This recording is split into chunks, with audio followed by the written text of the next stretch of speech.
parece que los medioambientalistas han errado el tiro y han errado el enemigo y lo tenían delante de sus narices y sin embargo pues se han dedicado demagógicamente a tratar de luchar contra un hombre de paja, que es el calentamiento global, todo en aras de justificar la mayor intervención del Estado y además de atraer un cúmulo de apoyos coyunturales muy ideologizados y sesgados desde el punto de vista político. Sin embargo, a poco que se investigue, que se analice, que se trabaje y que se estudie en la teoría del ciclo, vemos que hay una conexión directa entre el análisis austriaco del ciclo y el daño que se produce en el medio ambiente. La ecología de mercado es una disciplina que surge poco menos de hace 20 años, de la mano de un grupo de teóricos que de alguna forma tratan de combinar el enfoque de la Escuela Austriaca de Economía con el análisis de la Public Choice School, de la Escuela de Virginia, y también algunas aportaciones de la más o menos sesgada, desde el punto de vista de la escuela neoclásica, teoría de los derechos de propiedad. Nosotros publicamos en España, en el año 93, un libro paradigmático que representa este movimiento y del que son autores Anderson y Leal, libro que se titula Ecología de Mercado, y en inglés, la versión original inglesa se titula Free Market Environmentalism. Entonces, la principal conclusión de los teóricos de la ecología de mercado es que la mejor manera de preservar el medio ambiente es extendiendo la creatividad empresarial y los principios del mercado libre a todos los recursos de la naturaleza, lo que exige, por tanto, su completa privatización y también una eficaz definición y defensa de los correspondientes derechos de propiedad, básicamente a través de agencias privadas de defensa, que sería el ideal, o en todo caso, partiendo de la situación del marco institucional actual, una verdadera definición y defensa de derechos de propiedad a través del correspondiente sistema jurídico vigente en cada momento y en cada país. La principal conclusión de estos teóricos es que si se impide institucionalmente la correcta definición y defensa de los derechos de propiedad de los recursos medioambientales y por tanto la asignación de los mismos en base al ímpetu de la creatividad empresarial propia de los procesos de mercado libre, entonces se hace imposible el cálculo económico respecto de este tipo de recursos y estamos condenados a observar una mala asignación de los mismos que se plasma en una sobreexplotación dañina del entorno que nos rodea. Ahora, hay un aspecto que en su momento pasó desapercibido a estos teóricos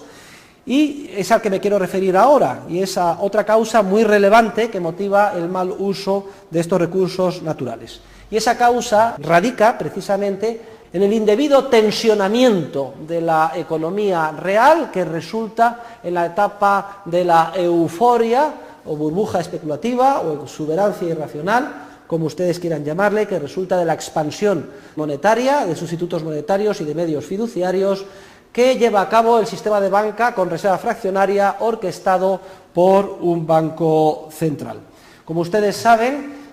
todos los incentivos en el actual sistema financiero se alían para que se emprendan una vez tras otra y a pesar de las recurrentes experiencias de crisis financiera y recesión económica que afectan a la economía, se alían, digo, los incentivos para que se reproduzcan los procesos de expansión crediticia. La expansión crediticia es una especie de borrachera que es muy atractiva desde el punto de vista público, desde el punto de vista social, desde el punto de vista político. Los banqueros encantados se lanzan a prestar dinero de nueva creación,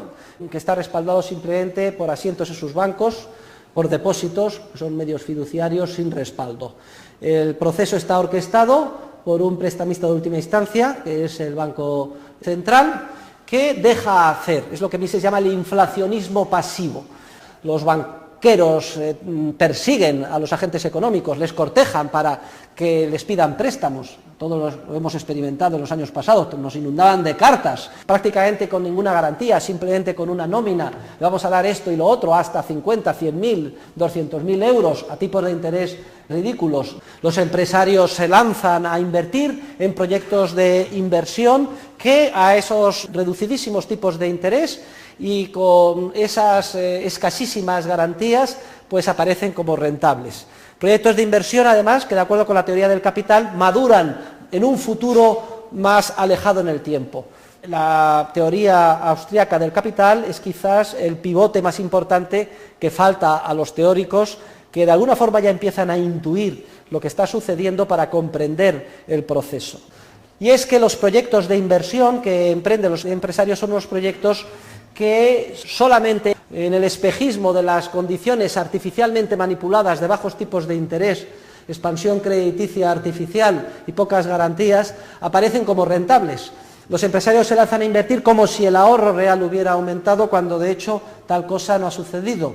Y por tanto emprenden proyectos muy esperanzados, pero que sin embargo la dura realidad tarde o temprano va a poner de manifiesto que no se podrán culminar y que no son sostenibles. Y en el ámbito medioambiental, que es el que ahora estoy comentando, lo que pasa desapercibido es que se está produciendo un innecesario estrés en el entorno natural a un coste sobre el mismo tremendo. ¿En qué sentido? Pues en el sentido de que se cortan árboles que no se tienen que cortar, se poluciona la atmósfera a un nivel al que no se habría polucionado si la economía no se hubiera sometido a ese estrés. Se ensucian ríos, se horadan montes, se fabrica cemento innecesariamente, horadando montes para hacer canteras, etc. Se extraen minerales, gas, petróleo, a un ritmo que en circunstancias normales, fuera de una fase de expansión artificial del crédito, no se habría producido. Y todo ello para tratar de materializarlo en la producción de unos bienes de capital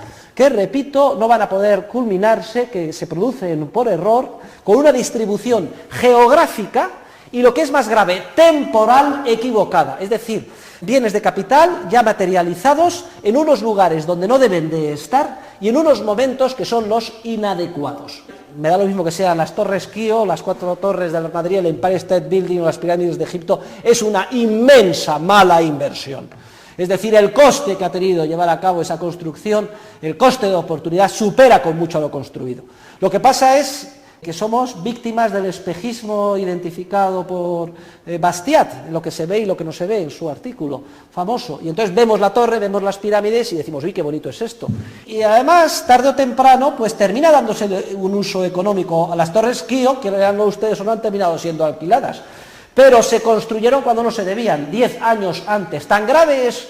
construir, yo que sé, 500.000 apartamentos en la costa que nadie quiere, como construir 10 años antes, 7 o 5 años antes de cuando se debe, pues por ejemplo las torres del Real Madrid. A esto me refiero cuando hablo de una mala asignación, tanto geográfica como temporal, de la estructura de bienes de capital. Al final el mercado termina imponiendo los criterios de los consumidores. Hay que tener en cuenta que esas inversiones se financiaron no con ahorro real de los ciudadanos, sino simplemente con dinero de nueva creación plasmado en depósitos, que es el colateral de los préstamos concedidos. Durante un periodo de tiempo muy extenso, la tasa de inversión, para que se haga una idea, y hablando en términos agregados y relativamente burdos, se venía invirtiendo con una tasa que venía creciendo en torno al 10% al año, cuando la tasa de ahorro estaba próxima al 0%, incluso era negativa durante muchos periodos en Estados Unidos. ¿Cómo es posible que crezca la tasa de inversión al 10% cuando el ahorro no crece? Porque se está financiando con expansión crediticia de nueva creación, cuyo colateral son depósitos, simples apuntes contables. Se produce así una clarísima y obvia descoordinación intertemporal entre el comportamiento de los agentes económicos. Unos, los empresarios, invirtiendo a una tasa acelerada, llenos de optimismo, cuando el resto, los de los ciudadanos, no desean incrementar su ahorro para hacer sostenible y permitir la culminación de esos nuevos proyectos de inversión, sino que desean seguir consumiendo al mismo ritmo que antes. Y ese desajuste, esa descoordinación intertemporal, tarde o temprano es descubierta y detectada por el mercado, por ese proceso maravilloso del que todos formamos parte y que, como sabemos, es muy eficiente en términos dinámicos, dinámicamente eficiente, no en términos estáticos o paretianos. Y ya sabemos los procesos concretos por los cuales el mercado detecta esa descoordinación intertemporal. Son los 6 procesos sucesivos que estudiamos en el capítulo 5 de mi libro Dinero, Crédito Bancario y Ciclos Económicos, y que no vamos a repetir ahora. Lo importante es que el papel protagonista de ese análisis lo proporciona la teoría del capital, de la que carecen la mayor parte de mis colegas y que por tanto hace que quede vacío o quede en el aire la mayor parte de los análisis, incluso aquellos orientados en la buena dirección que estamos estudiando. Cuando el mercado detecta que una parte importante de esos préstamos se ha materializado en proyectos de inversión erróneos, entonces se descubre que el valor de esos préstamos es una fracción del que se pensaba que tenían. En pocas palabras, el activo de los bancos descubre el mercado que solamente vale una parte, y una parte pequeña, del que se pensaba que tenía de valor. Como el pasivo de los bancos sigue siendo el mismo, prácticamente materializado en los depósitos que crearon en el proceso de expansión crediticia, en cuanto el mercado detecta que se han cometido estos errores, inmediatamente se produce una crisis financiera. El mercado descubre que la inmensa mayoría de los bancos son insolventes, es decir, que no son capaces de hacer frente a sus obligaciones de pago. Entonces, el primer síntoma, que nos explica la teoría del ciclo que surge, es primero una crisis financiera. La crisis financiera más o menos se salva, ya hemos visto cómo se han salvado, y inmediatamente viene luego ya la dura realidad de poner a nivel empresarial y microeconómico manos a la obra para tratar de salvar de la quema lo que se pueda y reestructurar, reasignando masivamente los factores de producción desde aquellas líneas inviables donde no deben de estar y a los que se les ha llevado por error hacia otras líneas viables. Y esa es precisamente la recesión económica en la que actualmente nos encontramos insertos. El resultado de todo esto es que nos hemos empobrecido, y el resultado de todo esto es que hemos dañado innecesariamente al entorno natural, porque hemos extraído de él gran cantidad de recursos para producir cosas que no son deseadas, que no son queridas, que son innecesarias, que van a quedar unos oxidándose, otras mal utilizadas, otras con una utilidad second best, si se hubiera sabido en un principio que no era rentable, no se habían dedicado tantos recursos a esto, y al final, sin duda alguna, sí que en términos netos hay un daño importante al medio ambiente que no se habría verificado si el proceso de desarrollo económico se hubiera basado en ahorro genuino, un proceso impulsado por una empresarialidad, en un marco de diseño institucional de sistema financiero basado en los principios generales del derecho y, por tanto, sostenible. ¿Cuál es la conclusión de este somero análisis? Bueno, la conclusión es doble. Primero, que en la etapa de la burbuja todos estamos contentos y nadie es capaz de diagnosticar el daño que se está produciendo en la economía, en la asignación de los recursos y en el medio ambiente.